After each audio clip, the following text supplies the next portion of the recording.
Welcome to Brooklyn and the Barclays Center for the 2023 Bench Mob NBA Mock Draft. I am your co-host Danko. With me tonight is my co-host Marcus. And tonight the lives of 14 young men will be changed forever as they enter the NBA.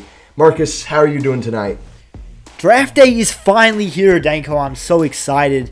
Not really, it's the mock draft. But anyway, nevertheless, we have guys like Victor Wembanyama, we got Scoot Henderson, we got Brandon Miller. This draft, it's filled with versatile 3-4s that they can play multiple positions, and I really do think there's a range of guys who can help out a bunch of NBA teams. It's just whether they're there on the board, and that's what we're going to be discussing today. We're going to be doing a mock draft. We're going to be doing, the lottery. So basically how we're drafting as if we're actually NBA executives, as if we're a general manager, and we're basing this off not only upside and potential, but also how can they fit in an organization. Danko, do we have anything else to add to that? Just basically how it'll work is, Marcus, you'll have the first pick because we did a blind coin toss before. So you'll have the first pick in the draft, and then it'll just alternate all up until we get to the 14th pick, which is the last pick of the lottery. And we're basically going to be drafting off fit, justifying why we've picked him in that particular position, a little bit about what that player brings to the organization, and a player comparison. And then it'll just be quick, concise. We'll get it out of the way, and that way you guys can see whether you believe we made the right calls here as the GMs. And we'd love to hear your takes, obviously, at the end of it to see what you would have done in this situation. So stay tuned, and let's get the draft started. With the first pick in the 2023 Bench Mob NBA Draft, can I get some excitement in here? The San Antonio Spurs, they'll be selecting that Monstar from France, Victor Wembanyama. The explanation for this, there is no explanation. He's a 7'5" freak in nature. He can put the ball on the floor. He can shoot the three. At 7'5", he can block shots like a fly swatter. The dude's an absolute freak. The only thing is, the anomaly is, can he stay healthy at that height? That's the question. But overall, a player comparison, he's like Kristaps Porzingis, but you put him in Space Jam, and you make his arms stretch out, and you make him so he can dunk from half court. That's basically Victor Wembanyama, the Monstars. So, my play comparisons, Monstars from Space Jam. I could see him being a multiple-time NBA, All-NBA player if he reaches his full potential. But, I'm not going to set this man up for failure, but at the same time, he looks like one of the greatest prospects to ever play, arguably since LeBron, Wilt, all the greats. Yeah, I agree with you in that situation. Can't go wrong. What more is there to be said? Coached by Pop, playing for a franchise renowned for player development, getting the maximum out of their players. This pick is a no-brainer. The Spurs have struck gold, and good luck to all the Spurs fans coming up, because you've got a great one in Victor Wembanyama. With the second pick in the 2023 Bench Mob NBA Draft, the Charlotte Hornets select Brandon Miller from Alabama. And before you start typing aggressively why it's Scoot, let us justify why.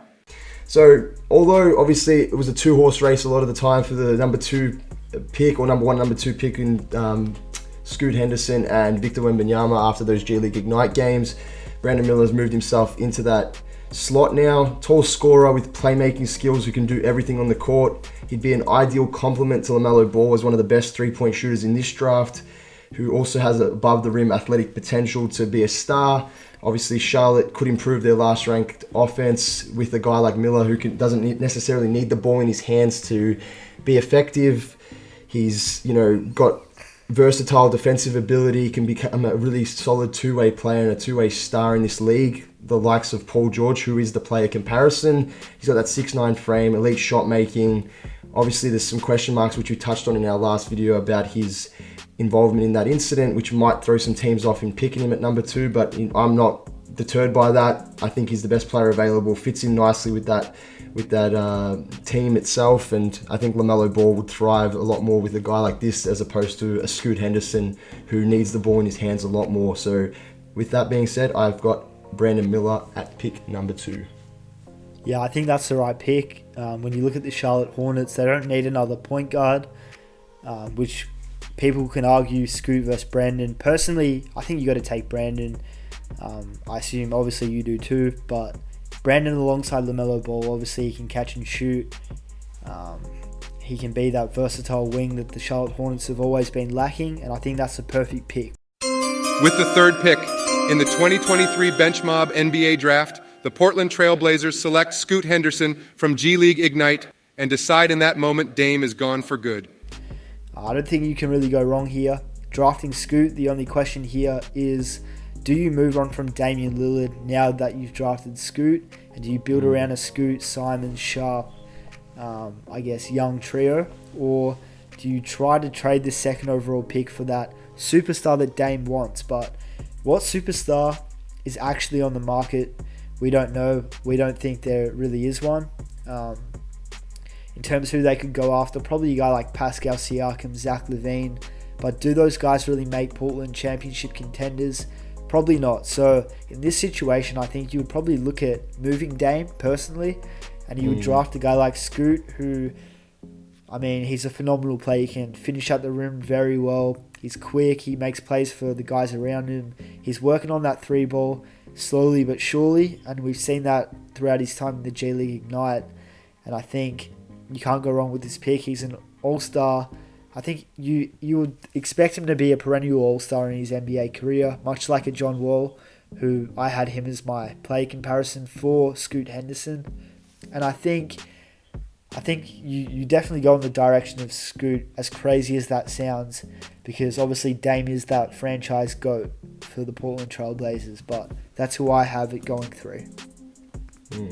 I had Scoot as well, but again, obviously there'll be question marks regarding, do they use it as bait to other teams who need a guy like Scoot Henderson on their roster to be that franchise cornerstone point guard that they may need, and that might obviously encourage some teams to move up. And obviously in the process, what kind of carrot can the Blazers get back in terms of when they dangle it, which is Scoot Henderson, what can they get in return? So not much to say about Scoot. Obviously supreme athlete. He's head and shoulders above the rest of the point guards in this draft in terms of his speed, playmaking. The only thing is obviously he's only 6'2", but again, being mentored by Steph Curry and obviously having the same training staff, I think he's going to develop. He seems like he's a gym rat. He loves living in the gym, working on his game. I think he'll definitely, succeed well in this league and become a perennial all-star, like you mentioned, even an all-NBA kind of caliber player. With the fourth pick in the 2023 Bench Mob NBA Draft, the Houston Rockets select Amen Thompson from Overtime Elite. You could argue that you could probably, Taylor Hendricks is a smoky in this particular pick here. I just don't know the fit with Jabari Smith Jr. being a similar kind of player. Obviously a long, versatile defender who can also shoot the three. But obviously all that losing only to miss out on Victor Wembanyama for the Rockets certainly does sting. But obviously if you can get a guy like Thompson who has an intriguing upside fit, he's a shot-creating presence who could complement Jalen Green and Jabari Smith Jr. He's a more explosive athlete than Green, probably the best athlete in this draft. He's got a strong defensive attitude. He's obviously got long arms. He's a tall point guard. He could be the culture changer they need alongside the rest of these guys. The only thing is the question marks is with James Harden coming back, most likely to the Houston Rockets. Where does Amen Thompson fit in this particular puzzle? But ultimately, he's got the show-stopping athleticism, elite ball handler with a wide range of ball moves. I think it's just the perfect fit in this situation. There are concerns about his shooting from deep, 25% shooter on 2.7 attempts per game from three, 56.6% from the free throw line. Those are question marks that he'll need to obviously address and hopefully work on. If he does work on that, I think there's nothing stopping him from taking his game to, become one of the best point guards in the league. He just obviously needs to really knuckle down on that because the three-pointer is so it's relied upon so heavily now, I should say, in the league. So you really need to have that shot, as we've seen with guys like Ben Simmons. When you don't improve that side of your game, you get found out and you're swept under the rug. So fingers crossed Amen Thompson can work it out, but I think it's a good pick here at the Houston Rockets. Yeah, I like the pick. I like the pick a lot. I think, especially if... My player comparison, tall Ja Morant. Sorry to cut you off, Marcus, but I forgot to mention that. Tall Ja Morant. Yeah, I love that. Especially if they're going to go after James Harden. I mean, you paired James Harden with Jalen Green. I don't know. Like, it seems like they try to compete there in Houston with Ime Udoka. The talks about Harden and even Jaylen Brown potentially, which maybe that's not such a thing anymore. But it'll be interesting to see what they do come this offseason.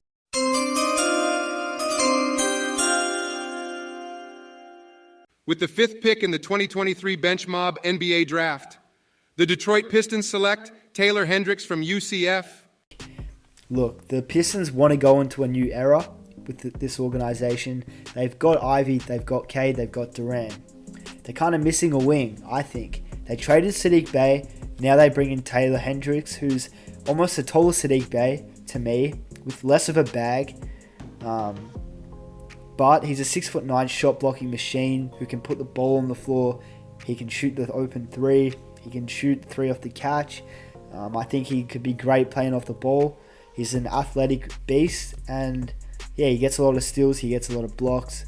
He's 6'9", got a long as wingspan, versatile, and I think his play comparison is like a Jeremiah Grant. And as Grant thrived at the Pistons, why couldn't a guy like Taylor Hendricks be developed into a player like Grant one day for the Pistons? And who knows, maybe he might be their guy for the future if he is to be drafted there. Yeah, I definitely like the pick. He's definitely been the biggest riser in the draft, which we obviously talked about in that video. And, he went from a 4-star recruit in high school to going to UCF, a small school, to obviously eventuating in our draft as our mock draft as a top 5 pick. And again, the defensive potential that this Detroit Pistons team will have with Taylor Hendricks, combining with a guy like Jalen Duren in that front court, that is a scary sight to have to deal with those two. And then obviously they complement each other. Duren's more of that rim runner. Taylor Hendricks can play a bit more of that small ball 5, be a stretch 4 that they need, obviously, but he can still attack in transition. He's got the making ability in the short roll. I think it's a great pick in this situation. Personally, I didn't have him at pick 5. Did you want me to tell you who I had at pick 5, or just say let us know who you had. No, let us know who you had. I had Cam Whitmore. Cam Whitmore. Yeah. I mean, they're similar kind of players in the sense they're both like, athletic beasts. They got size, speed, explosiveness. Obviously, Cam Whitmore being a bit shorter, but I think they both could have complemented that front court. With those two bruisers in Duren and Isaiah Stewart, and they can both shoot off the dribble. They've got the ability to create their own shot when they need to and knock down a 3, but also have that athletic prowess and be able to lock down on defense. But yeah, I'll move on to the 6th pick anyway.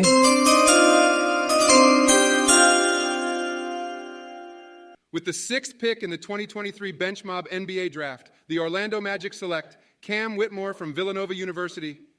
Again, what I just touched on, he's a relentless competitor who has a high floor and has flashed signs of stardom. A young guy, he's only 18, 19 years of age. He'll probably be 19 when he starts playing in the NBA next season. So the fact that he's so young and so raw, but he's obviously got that potential to be a star player in this league. Chris Brickley speaks highly of him, trains him privately, and he's always putting him on show on his Instagram page, and that's obviously a big sign of respect when a guy like Chris Brickley, who trains obviously all these star players, rates Cam Whitmore highly and believes in him. That's obviously something to take away, and I think he just complements what they already have there. Paolo Banchero, Bol, Franz Wagner. You add another guy with explosive ability, it sort of complements the other two. Banchero's obviously can shoot the ball, but he's obviously got the ability to go into the paint and be a bruiser. Franz Wagner's got that ability to shoot the ball, but he's not afraid to obviously slash and drive in. But then Whitmore will just do the dirty work. He'll take the defensive matchups. He can be that two-way player, but then he's obviously got the ability to potentially work on his outside game and really get that to flourish. And I think, in this Orlando Magic team, he's a plug-and-play kind of guy, and I think it's a good pick in this situation. Yeah, love the pick, I think. So Cam Whitmore with the Orlando Magic, I like that because they do have a lot of guards. Obviously, Cole They had Hampton there. They had Markel Fultz.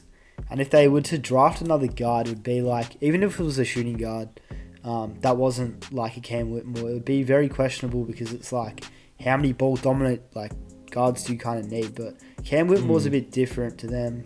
He's not so ball dominant. I could see him being effective just by like backdoor cuts and things of that nature. And maybe he's not an NBA star, but I think he'll be he'll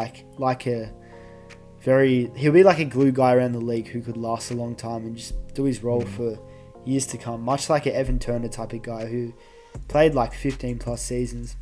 If he is to reach his I'm saying that's his like the worst of Cam Whitmore. But I had him as comparisons to Jaylen Brown and OG Anunoby, so those are the two like shades of both of those guys. So yeah, obviously OG and Jaylen was a bit raw when he came into the league. He obviously was a pick 3 for a reason, but you know, he's worked on his game, and I think the similar sort of body size, and I think Cam Whitmore has the potential to work on that and get to those levels and even be a serviceable defender and offensive threat like OG Anunoby. So I think that's the reason why I justified those comparisons. This is a real toss-up. I'm making this up on the spot. Do I go the route of Jarace Walker with the Indiana Pacers having a guy like Isaiah Jackson already there and having Jalen Smith?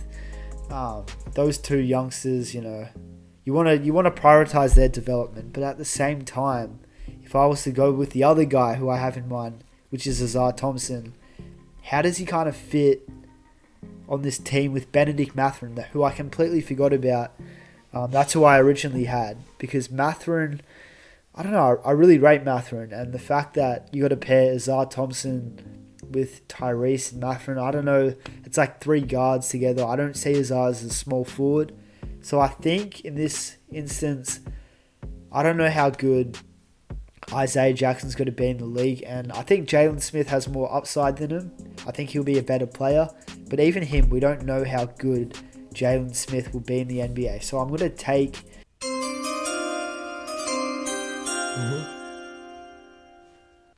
With the 7th pick in the 2023 Bench Mob NBA Draft, the Indiana Pacers select Jarace Walker from Houston. Jarace Walker, because I think you can't go wrong with this pick. He's a more sharpened and polished Draymond Green who's coming into the league. Say Draymond was coming into the league. I think he's a more sharpened Draymond. A 6'8" forward who can help out right away. He's NBA ready. He can play make. He's literally a guy who can give you whatever you need on any given night. He's the definition of it. A 6'8" forward. Molds like a Grant Williams even, but more like versatile. Definitely. I think this move... Yeah, I personally wouldn't have gone Jarace in this situation. I can see the fit, and I can understand why your concerns with obviously having Osella Thompson mini version of Curry alongside Benedict Mathurin. But I think Mathurin could probably play more of a 2 guard, whereas you could probably plug Osella Thompson onto the wing and have him, with that lockdown defense. Not saying again that Jarace Walker's a bad pick in this situation, because he's Perth 40 rebounding numbers at 9.8. That's crazy production, and obviously has the power and body to match up against the current NBA stars and to really take a lot of that, defensive, be that defensive anchor basically, and take on those defensive assignments. Another thing with him, he's got some really good, incredible physical dimensions. 6'8", 7'2" wingspan, sturdy frame. I think the offense will come as well. He can be a good pick and roll sort of threat, and with a guy like Tyrese Halliburton in the pick and roll with Jarace Walker, I think that will be really effective. And Tyrese will always be able to get you easy baskets, so that side of it for Jarace Walker wouldn't be too difficult. So I think I can understand the pick. So I think it's a good decision in that sense. You don't want to clog up that wing rotation too much with Osella Thompson, so it makes sense.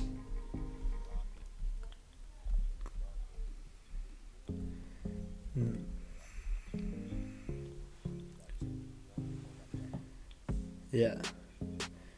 Also, yeah, Azor, I was looking at. I know he's like still 6'6", 6'7", but I don't know. It was just like, I don't know if he's the wing for the future for this team. And I just thought Jarace Walker, like Miles Turner, I know he signed that extension, but even long term, it's like we don't know how long these guys will be there. I think Jalen Smith has upside, but I could see Halliburton Walker just feeding off each other really well and building something really special in Indiana.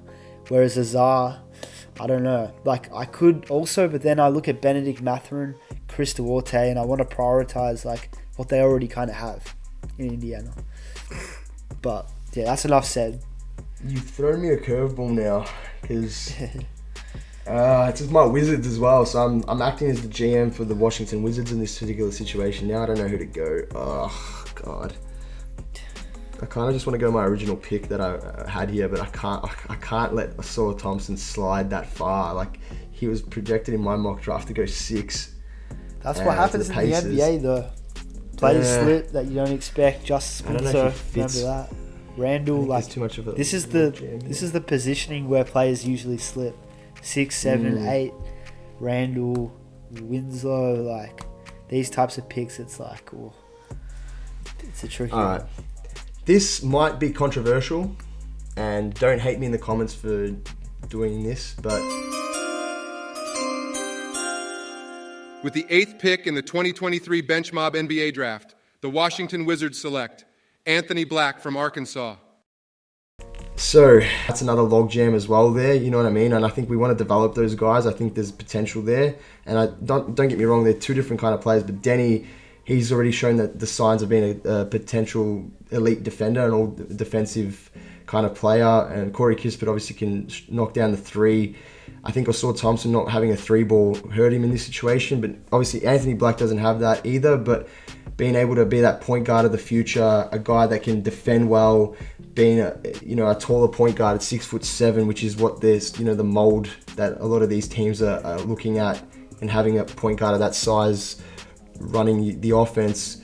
And plus his athleticism is off the charts. He registered a 39-inch vertical leap at the combine, and he impressed teams at his pro day as well. So I think that's going to make the decision easier for the Wizards. He even said that he would love to play in Washington, obviously, and most prospects will say they love to play in a certain city because they don't want to seem like they're being obnoxious or arrogant by saying, no, I don't want to play there. But I think he could be the long-term future at point guard for us, and he could play well off Bradley Beal, but at the same time, is it time to move on from Bradley Beal and try and maximize as much as you can while he's still got a bit of value, to see if we can net something in a trade to get a few more assets? And I think him working alongside a guy like Kristaps Porzingis in the pick and pop, pick and roll, and also being able to create his own shot, go downhill, find open shooters, I think it's going to be a really good pick in this situation. And I think I kind of, now after saying all that, I justifying it, I think it is the right call. And the player comparison, I've got him as an athletic Josh Giddey. We've seen what Josh Giddey can do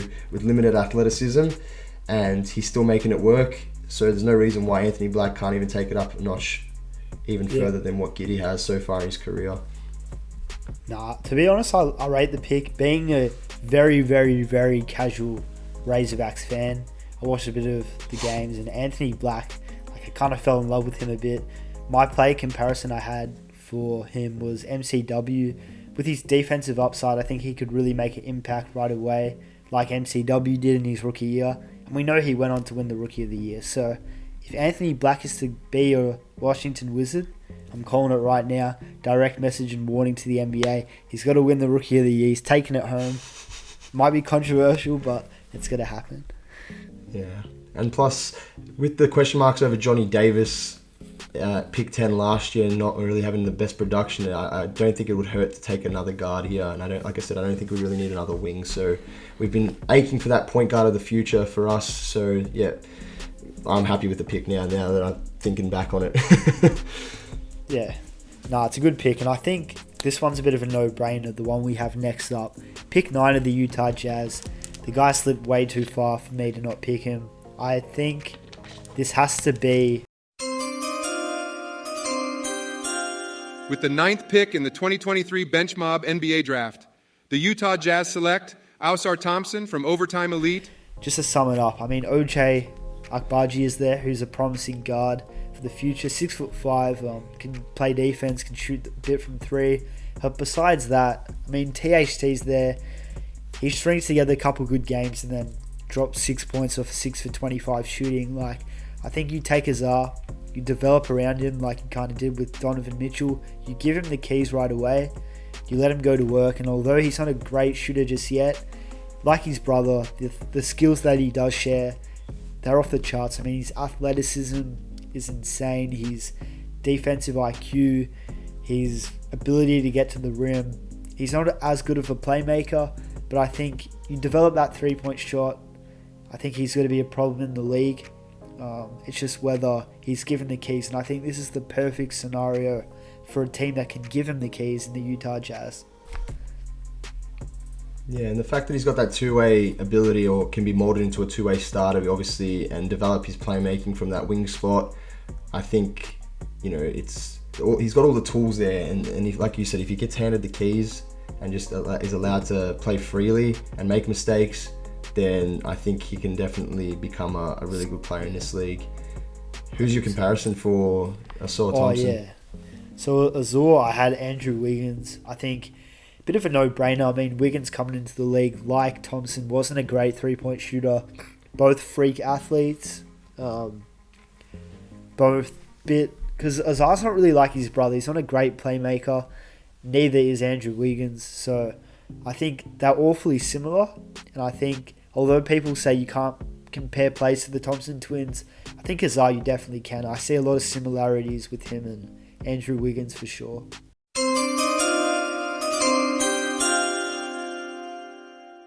With the 10th pick in the 2023 Bench Mob NBA Draft, the Dallas Mavericks select Grady Dick from Kansas. So the reason why I've gone Grady Dick, sharp shooting wing with playmaking skills, sort of complements Luka. He needs guys that can shoot the three around him. He's got the best shooting stroke in the draft, I should say, at 40.3% deep ball shooter.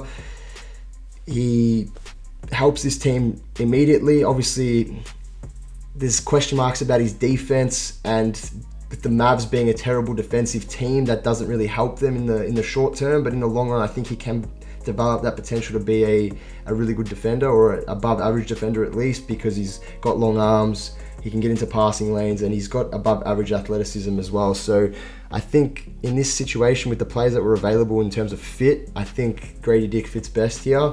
But I wouldn't rule out the possibility of the Mavericks trading this pick come draft night if none of the players really fit in terms of their future sort of setup alongside Luka Doncic and how they want this roster constructed. So I wouldn't rule it out. So I think in this situation, I'll select Grady Dick here, but I don't believe that they will hold on to the pick if it's a player that they don't see being able to impact immediately for them. Yeah. Who did you project him to play like? Bojan Bogdanovic. So prime Bojan Bogdanovic. So when he was obviously killing it for Utah, and even the season he just had for the Pistons, he obviously played pretty well, but could have been considered empty stats. So that's who I had. Who did you have for his comparison? So I had Gordon Hayward, and I'll say shades of Gordon, because sometimes when we make these comparisons, it's like you set him up for failure. But I do think there's similar traits there to a young, like, upcoming Gordon coming into the league. Not prime, because people tend to just be like, oh, he's comparing him to prime, like, Kyrie Irving. No, not really. Like, you compare him to the prospect when they come into the league. But yeah, that's who I had. I've seen Klay Thompson a fair bit, but I don't know. I think he's a bit different to Klay. But I definitely do think he can definitely help Dallas, like, with that 40% from three, especially playing next to Luka.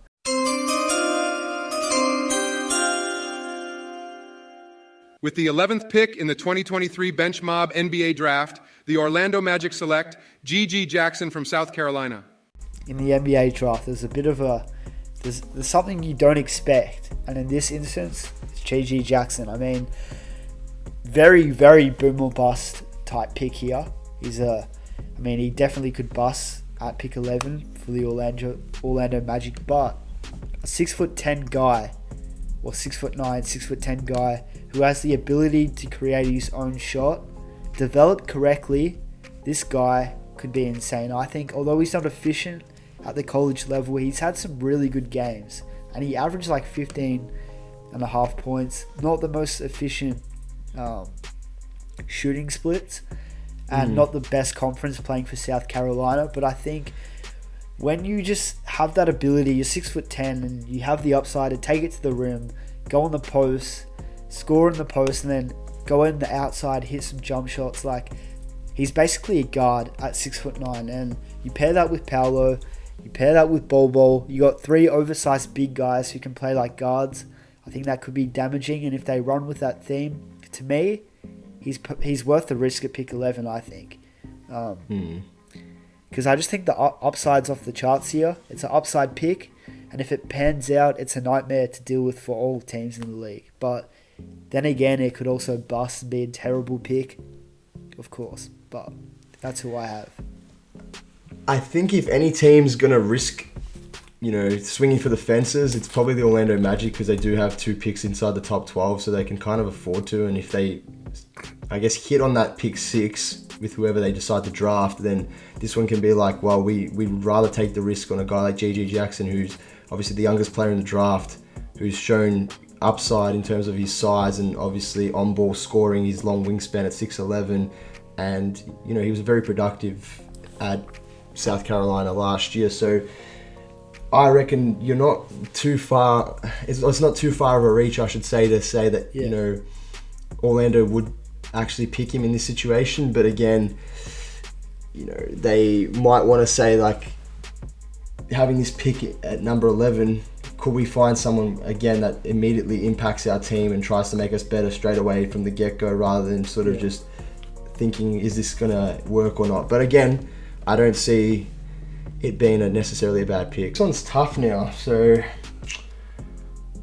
man, because it's pick 12 now and it's Oklahoma City, and I had a curveball pick as well at pick 12 for OKC, but I can't leave the guy that I had at pick number 9 off the board. So this could nearly be a draft and try and get more assets, even though the OKC Thunder don't really need that. And Sam Presti's like already got basically every draft pick for the next 15 years now. So I don't really know if this would work, and especially with who they've already got as players. But if they're going to try and pick the best available, maybe, like I said, dangle a carrot to some teams and say, do you want this player?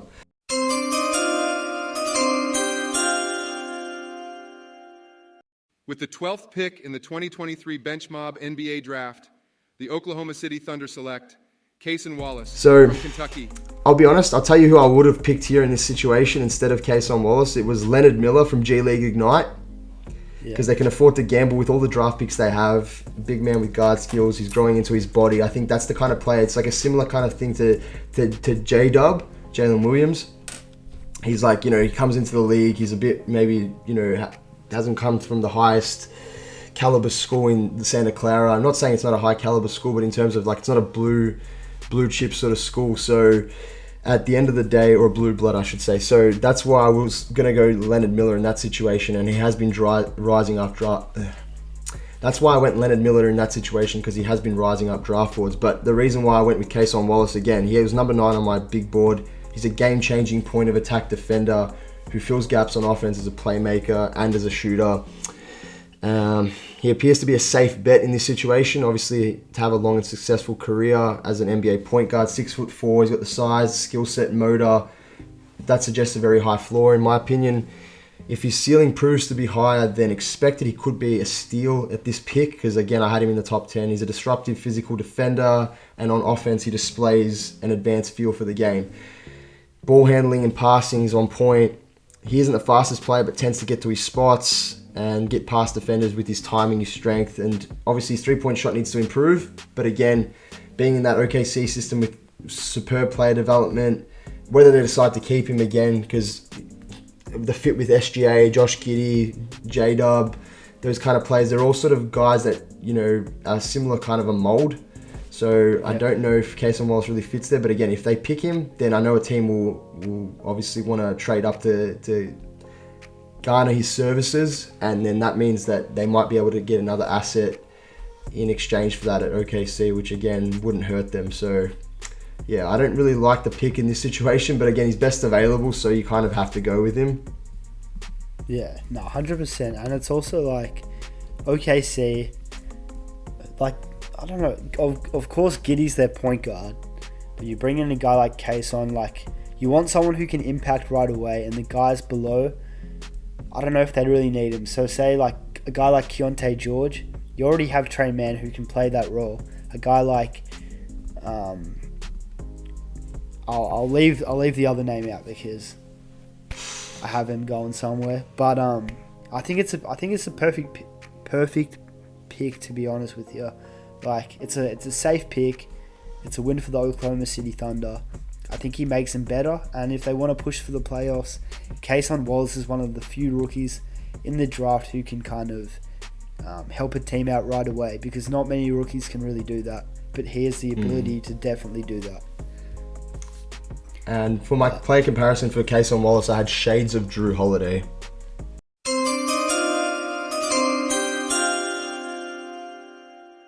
With the 13th pick in the 2023 Bench Mob NBA Draft, the Toronto Raptors select Nick Smith Jr. from Arkansas.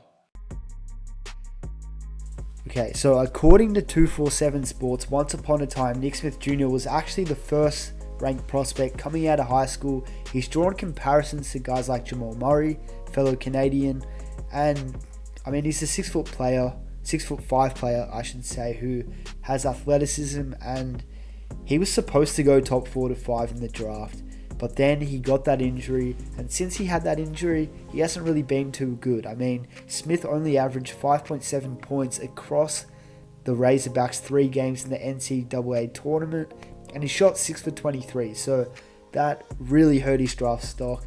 But I think you take him because he's high risk, but high reward at the same time. They need a point guard, and Nick Smith now being available because Kayson Wallace isn't, he just got picked. I think he's the next best thing to draft at the point guard position, and that's what they need. And players like who were projected top 5 picks or top 3 picks to begin the college season, they don't usually slip this low. So I think you have to take the chance on him, and yeah. But the player comparison I had to him, I mean, I'll use the Jamal Murray comparison. I don't think he is anything close to the level Jamal is, but I think he shares shades of what Jamal Murray has if he's playing at his full potential in his rookie year, which hopefully he does. So yeah, I think a guy like that, obviously in a situation where it's similar player to Tyler Hero in the sense that, when an offense is stagnant, he's able to come in, be streaky, put points on the board in bunches, and really ignite that offense and help kickstart, the runs that the teams need to get back into the game. So I think a guy like that, even if he starts off coming off the bench initially, I think he can definitely find a role to become a big time player in this league. Alrighty. So to conclude, the 2023 Bench Mob NBA Mock Draft.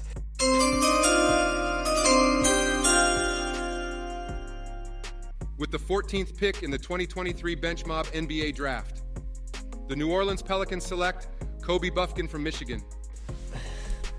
Okay, I'm not going to act like I know who this is, but tell me. It's a curveball, but okay. He's a dynamic two-way presence who fills up highlight reels. If his jumper keeps trending up, he has all-star potential.